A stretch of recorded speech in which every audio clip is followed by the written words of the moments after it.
Hello folks and welcome back to another episode of Tall Tale or Not. Today's story comes from Outback Cat Girl. She said that this rail tale takes place in Western Australia, on a section of line that boasts by some estimates the longest and heaviest trains in the world. Remote, arid, redwood dust, and the Pilbara region is known best for boasting incredible mineral wealth in iron ore, salt, and other commodities. I love how you give me the pronunciation of Pilbara. Big help for me because, as some of you all know, I get names of areas wrong all the time here on the channel. Anyway, it's hard to overstate just how vast and hospitable the region can be. Between the ore handling facilities at Port Hedland and the iron-rich mines of interior runs the Mount Newman Railway, stretching a full 426 kilometers, or 265 miles if you're like me and you don't know what a kilometer is. Owned and operated by the BHP, it is one of a number of competing interests in the region. Anyway, on to the story. Today we will tell the tale of train M02712, which had relatively recently been retrofitted with a new electronically controlled pneumatic braking ECPB system for enhanced automatic train control. M02712 consisted of two lead units, 4420 and 4434, a rake of 134 fully loaded ore cars, two remotely operated slave locomotives, 4472 and 4440, and behind them a second rake of 134 ore cars. The initial leg of the journey was uneventful, leading to a driver exchange at the 308 kilometer marker. It's actually kind of interesting reading this because some of the things aren't exactly, they're kind of foreign to me in some aspects, like a rake of cars. We typically call that a string of cars. And a slave locomotive is typically, in the States anyway, a helper locomotive. Or maybe an MU locomotive. It's just kind of neat seeing some of that stuff. Particularly for me, it's just kind of foreign. But it's so cool reading this. Another thing I noticed while I was looking at pictures of a lot of the Australian locomotives following the ore trains, they're actually American locomotives. When I did some research, they came from BNSF, a lot of them, which is kind of neat. But anyway, back to the story. At 01:15 hours on the 5th of November 2018, the new roster driver, who was on the 7th consecutive night shift, released the brakes and applied power slowly. 38 tons of ore and steel began to accelerate into the pre-dawn darkness. After 3 hours of smooth operation and 97 kilometers later, the trouble began. An intercar connector, one of only 12 in a trial set between the EOT monitor and a lead locomotive, parted. Immediately, the ECPB system triggered a full emergency brake application, assuming that the train had separated in two. Later investigation would find the connector had parted due to poor design, but for now, the MO2712 was locked down. The driver quickly got in contact with the network control after making a full independent brake application. A few minutes later, after coordinating to have a track crew drive out from Redmond to check the rear of the train and set handbrakes, then the driver hopped out to check the nearest milepost on request of the operator. Upon confirming the train's location at 0350, he was instructed to begin the long and tedious process of manually setting handbrakes on his train to 101%, with help assured to be on its way. Now the only question I have is, was there only an engineer on this train? Like, does Australia have rules that they have to have a conductor and brakeman, or is it just an engineer, like one-man train crew kind of thing? Someone let me know down in the comment section down below. I'm not entirely sure. I know that's the way it here is in the States. Anyway, at 0351, the driver returned to the head unit in preparation to start setting manual brakes. He set the reverser to neutral and deactivated the GFE to set the locomotive up to take advantage of the ATC rollaway protection.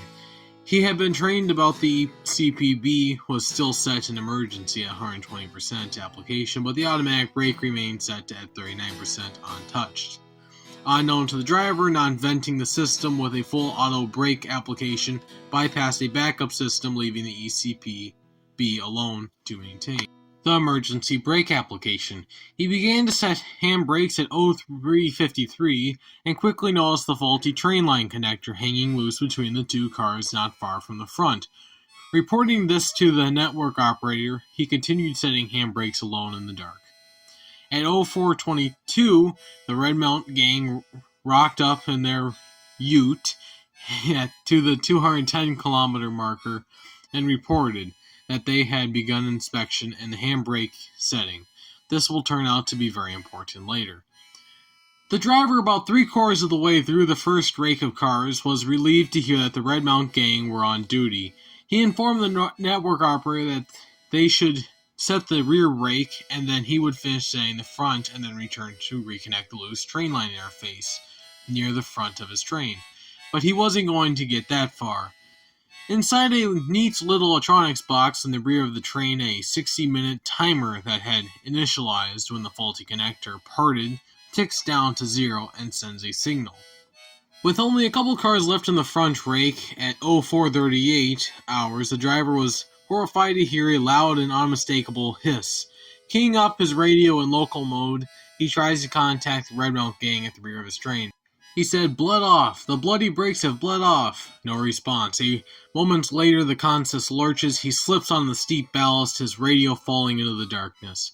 At 04:44, the driver of MO 2727, a returning empty ore train parked further down the line, was shocked to see MO 2712 cruising by at 50 kilometers an hour.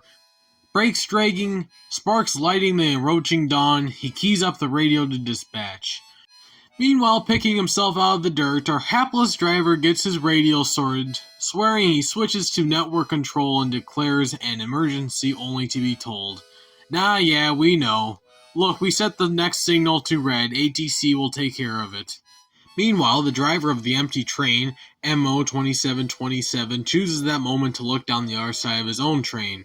And what does he see? A ute in the distance, a small group that appears to be setting handbrakes on his train. So that's where the Red Mount gang got to. He informs the operator of their mistake and resigns himself to wait for the route to clear. It's no longer his problem. Alright, so, truth be told, I've already read this story once. And I did not notice that in the story, the MOW crew that's riding in the ute, which I'm pretty sure is an Australian version of a speeder, was tying the wrong train's handbrakes. And to be quite honest with you, that's probably something I would do. if I'm being completely honest, I do some really dumb things sometimes, and I could totally see that happening to me. Meanwhile, at signal GNN4, the red light glares authoritatively into the dawn. As the group begins to tremble, the ATC system is primed and ready to do its duty, and train MO 2712, traveling at 80 kilometers an hour, trailing sparks and a red glow from set brakes, blows past the signal. The ATC trips and accelerates. As it turns out, the ATC penalty application was not very effective, with modifications BHP had made to integrate the ECP. The grade continues to descend. It is now 04:50 hours. Now one must imagine the panic operators felt. Frantically, they call the next 3 trains down the line and instruct their drivers to stop and get out and retreat to a safe distance. Over the following minutes, MO 2712 accelerates on the descending grade to a monstrous 162 kilometers an hour. By this point, the brakes have taken an awful beating. The train begins to climb the rising grade towards Woodstock, passing an active level crossing at 150 kilometers from the port at around 0509. Traveling at 128 kilometers an hour, the grade is all downhill from here, and she is clocked going around 130 as she passes a stopped empty on the opposite track, 20 kilometers further down the line. At this point, someone in the control tower goes, "Oh, forget it," and says, "One in the dirt beats 2, and sets a crossover point to initially derail the runaway at 119 kilometers from Port Hedland. 6 minutes later, at 0526, the runaway thunders through the point at 144 kilometers an hour. The lead 2 engines and the first ore cars somehow manage to traverse the crossover before the coupling behind bends and shatters and continues for almost 2 kilometers before coming to a halt. And the first ore car acted as a brake. However, The crossover on the track beyond the switch stand had no chance. It was obliterated and twisted. They disintegrated as the following cars hit the dirt. The following scene was not witnessed in action, however, and involved all but the rear 22 ore cars, the only other part of the train that remained coupled and on the track. The aftermath is incredible. The two slave unit locomotives are extremely obliterated, all but scrapped. The vast majority of the ore cars in the first rake and half of the second are reduced to a kilometer-long trail of twisted metal, partially buried under tens of thousands of tons of ore. Not a single tie or rail section remained intact in that area. The total length of track infrastructure destroyed stretches a full 2 kilometers in length, with twisted rails pointing askew into the surrounding desert. 4472 is upside down. The entire engine bay separated from the frame. The wheel sets are ripped clean off. 4420 is somewhere under the wreckage and completely unrecognizable. It takes BHP a week to resume operations and months to deal with the debris. This train averaged a speed in excess of 110 kilometers an hour, which is consistently the legal maximum speed limit on Australian highways. An hour runaway compounded by inaccurate training, slapstick misunderstanding, and a flawed safety system. I hope you enjoyed.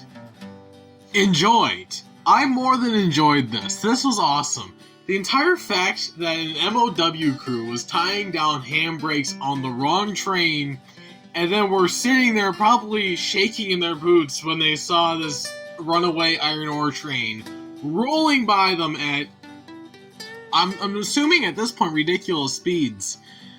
I mean, that's definitely slapstick comedy right there. That's awesome. I love this story. This is one of those stories that it's almost hard to believe that this could have happened. Which leads me to wonder. But speaking of which, this is the part of the video where you'll have to determine down in the comment section down below whether or not you think that this story is nothing but a tall tale or not.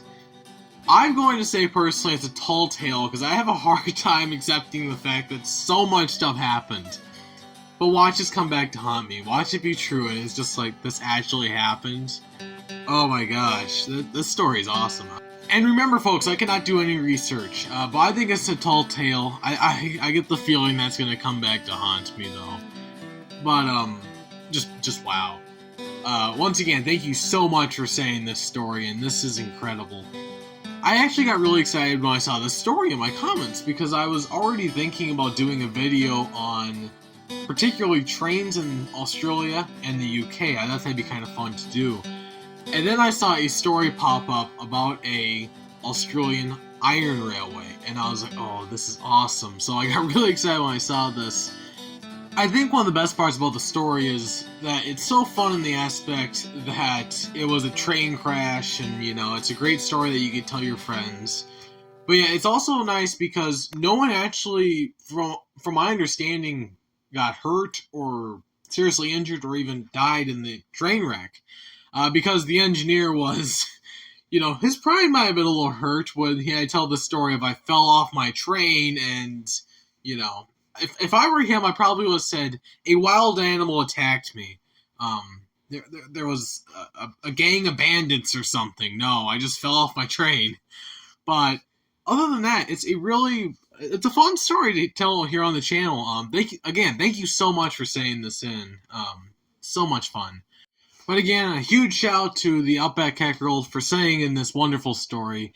And as always, folks, please like, subscribe, share the video, leave a comment down in the comment section down below. And be sure to leave your stories down in the comment section down below. And as always, folks, see you on the rails.